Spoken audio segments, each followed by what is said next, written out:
C'est le retour sur YouTube de Sophie Marceau.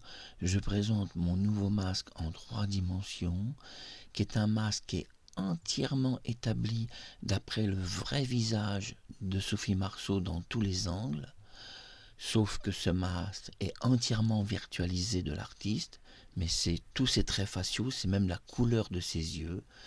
Et ensuite, sur ce masque est établi un léger film photographique qui n'est pas obligatoire, mais que généralement j'utilise malgré tout de 5% seulement.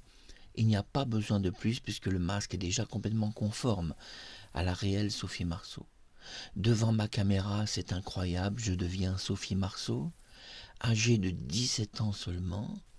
Vous allez me dire, mais tu peux parler avec la voix de Sophie Marceau de ses 17 ans? Oui. Oui, je vous réponds oui, puisque j'ai cloné sa voix et que je suis capable de le faire. Ici, pour le moment, nous voyons des tests vidéo où pour le moment, je ne vous parle pas encore avec la voix de Sophie Marceau.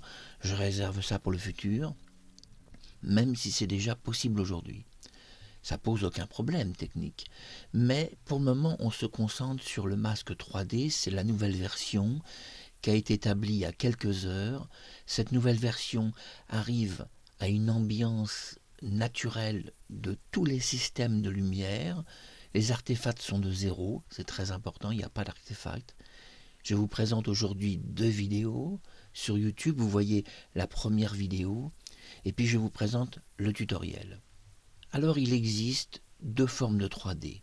La 3D japonaise, qui a été inventée au Japon par pointage faciaux, et la 3D chinoise. La 3D chinoise a été inventée par un universitaire chinois qui était à Washington et qui a inventé un système de 3D extraordinaire et complètement révolutionnaire puisqu'il a été la première personne au monde à créer un logiciel de 3D, mais pas basé pour les visages mais pour d'autres choses. Moi je l'utilise pour les visages. Il a créé la 3D de correspondance point facial. C'est quoi?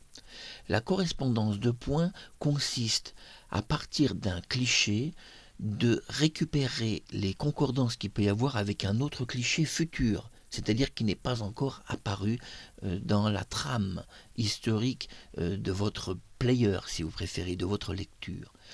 Ainsi, ce logiciel qui a été créé par des Chinois permet un pointage facial par ligne et par correspondance entre les mouvements et déplacements des objets. Moi j'utilise donc le SFM, un logiciel chinois, je l'utilise uniquement pour le visage.